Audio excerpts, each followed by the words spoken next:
welcome to the dumbest review of the internet. After you listen to all the experts and their fancy opinions, you come and listen to these two idiots. And what we got for you guys today is Alien Romulus. After scavenging the deep ends of a derelict space station, a group of young space colonizers come face to face with the most terrifying life form in the universe. The most perfect life form in the universe. This movie goes back to the roots very much. Mm-hmm. It moves away from the whole Prometheus and the Covenant complicated shit. Was that in the past, right? That was like in the beginning of time? Simon, thank God. And this is more, I think they mentioned 20 years after the first Alien movie, if I understood correctly, right? Yes.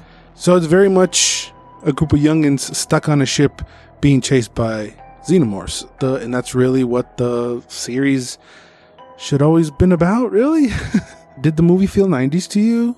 Yeah, most of it because of the technology. Right. Keeps with the same technology of the first movie, the giant buttons that you mentioned when we did the Alien review, and just like giant screens with a bunch of neon lights going and beepies and boop boops. And I really, really enjoyed the sets on this thing, and they used practical effects, so that looks really good, even though there's a moment where they don't.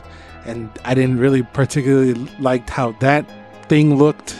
I did not like that. It was CGI. That was ass. But the rest of the aesthetics of this movie was really, really good. The visuals are, I love them. I love the movie. Visually, I love the movie. Yeah, visually, it's probably like an A. Yeah. Yeah. I'm up there. Yeah, I loved it. It feels like an updated version of the first movie, which is, I guess, a good thing because it's been, what, 40 years now almost?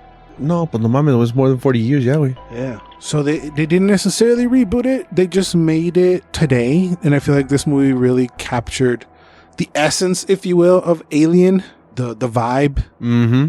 I will say it is missing a little Geigerisms in there. The Alien is, it looks the same always. Personally, I did not know that part that they like shed and then through a cocoon they mature. The wall, you mean? Yeah, the wall put that was Geiger, mm-hmm. But everything else, nah, we were missing some sexual bullshit. I mean, the alien looked like a giant dick. In the sets, I wish there was a little bit more Geiger. Mm-hmm. I've been like, well, you take a property and just kind of do the same with a different cast of characters, and that's kind of what it felt like they did here. It felt isolated. It felt like it happened inside the canon. But it was a separate thing because, I mean, we got the space station. They did all that. They give you a reason why the alien is where it is.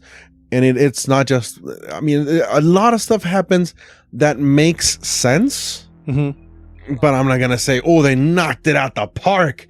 It's actually a pretty decent movie. I liked it a lot. So, yeah, they do bring a different cast of characters along. There's, a couple ladies. There's a Latina in there. Kaylee Spaney. She was really cool. She did step in the female hero role pretty well. And the way that they did it with her wasn't also like, I'm the lady, and because I'm the lady, I know everything. She actually doesn't really know shit. No way. The way that she finds her way out of things is very interesting. There's a moment where, she's doing some action, and the action is explained beforehand. How does she get to be so cool in that moment? Is because she has an assist, and it made me think of like an old school alien shooting arcade game. That's what that made me thought. Oh, Simon. I like that they very much put the cast in a couple scenarios where you have to like get by or figure it out, right? That felt kind of 90s to me, kind of 90s creature feature horror stuff. I love that they use the puppets. Yeah. There was a question that I did not know I had at the back of my mind. And the question was, how in God's green earth do these things detect us? And never in a million years did it occur to me that it was because of body heat and vibrations. Mm-hmm. And I get, well, no wonder the freaking xenomorph has no eyes. Yeah, they do explain everything in a very awesome way, and then they take advantage of that, and they put us in a situation where we know that they can't see us, but they can sense us or whatever, so you have to get past them. Or there's another moment towards the end with zero gravity. I really, really like that. That was cool. That was pretty cool. So the way that they put the cast in different scenarios to try to get out of, and the way that they got out of that stuff was really, really cool. What also makes Alien pretty awesome is that each character comes with its own thing to the party, right? Yep. I do feel like some more spice was kind of missing from this cast. We do have like your typical 90s, hero dude. And then you have the asshole. Then you have the pilot chick. And then you have his sister, who's the pregnant Mexican. And you have the hero, the white girl that you know is going to be a hero. And then you have a tism robot. I wasn't expecting that to come into play, but it also gave me like a real life solution as to why you got the tism, is because your chip just fucked up, dog. Yeah. I didn't know. I just got to change your chip. I think if I change my chip, I stop needing the chip permanently. You got me thinking. I'm like, the guy had an English accent. Yeah. Then the sister was a Mexican. Pretty much. And then the cousin had another different kind of accent. But they're Mexican, so they call everybody primo, so that's probably the solution. They were kind of young adults. I think that is why we were missing that flavor, because they're not hardened like in the first Alien movie. They're all adults. They're all been doing the same thing for a long time, to the point where they ain't doing shit unless they get paid. I wouldn't call it that they copied and pasted the first movie. Like a lot of similar stuff happens because we're dealing with the same creature. So you're going to get, it's in the trailer, you're going to get the face being sucked on. You're going to get the chest popping out. But they do it in different ways, and they also added a twist that I kind of liked. There was another factor in there that I wasn't expecting. But this movie really feels like it was built upon the shoulders of the first movie very much. And it takes more from that movie than like the other ones. Like I said, I'm very glad we're back on a ship with the alien. And it kind of makes sense because Dan O'Bannon, who wrote the first movie, is credited as a writer for this thing. Oh, interesting. But it really felt like Fede Alvarez, did I get that right? Mm-hmm. Is like a fan of the series. That really felt like he wanted to fully respect the series and not disrespect anything anyway. And I don't really think he did. He really captured the creature feature aspect of it. There were some scary moments. There's one jump scare. He respected it until a point. I was like, yeah, no, you did not earn it. You did not earn that. Those are just words. You have to earn that. Well, the second Alien movie did it way better than that. I know, but it feels like you have to say it now. You don't have to do shit. In the Aliens movies, you have to say that. When I heard it, I said, okay. I sighed, yeah. Yeah, you were like, what the f-? Mm-hmm. But I don't think that's something that has to be earned. Those are just words. I know they're just words, but I did not like it. I thought it did not belong there. The autistic in me was like running on all cylinders, like trying to make it work, and in no scenario did it work. I had another major issue. There's a decision that's made in the movie that I just did not like. That's why that's the other moment I said, nah, mames. As the audience, they change our they did a good job of changing our perspective for this character. Mm-hmm. So there's a decision made involve this character, but you don't have the same perspective that the character is making the decision on about the other character. I'm really trying not to spoil here. So, but as an audience member, you already changed our perspective of that character. So we feel differently about this character. We kind of don't like them anymore, kind of. It's kind of like our perspective switched. And yes, throughout the whole movie, the perspective never switched for the main character, but it did for the audience. We don't see them the same anymore because you switched it on us. Exactly, and not even in a like subtle way. It was like a hard left, and I like that. I like that one because again, that made sense to me. But that last decision, I was like, yeah, what the f*** is happening right now? Wait, we were going this way with the ending, or we were going this way, and you switched it. Yes, I understand. Maybe you want to keep the audience on your toes, but I did not like that. But then there's like probably another 45 minutes of the movie. Oh, see, I thought it was going to be over in that part, but very similar to the first movie. Stuff happens, and then you have a little bonus DLC. Ándale. Yeah, that's correct. for the actual ending. So also in the ending, it got weird. So I was all in. I was ready to give this movie 10s. Then that decision happened. I was like, I'm not crazy about that. And then it kept going. And then in the ending got weird. And I'm like, oh, okay, I gotta dock it another point maybe, because I don't know how I still don't know how I feel about that ending, man. I don't know, man. I don't know.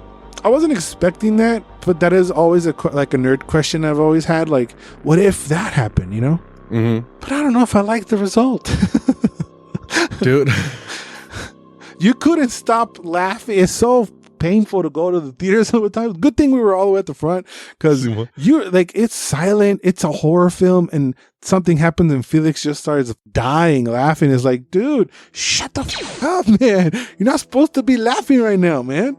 Because that turn was so ridiculous. And I couldn't control myself because I thought, okay, now this has gone off the rails completely. It did feel like it went off the rails a little bit. That's when the movie just dipped to me. I mean, it's not to kill the movie, but not enough to give it a 9. The Expanse, the series, does space physics really good. And here we lose power. And then I was like, that doesn't work like that. Space doesn't work like that. For me, it was more like, what?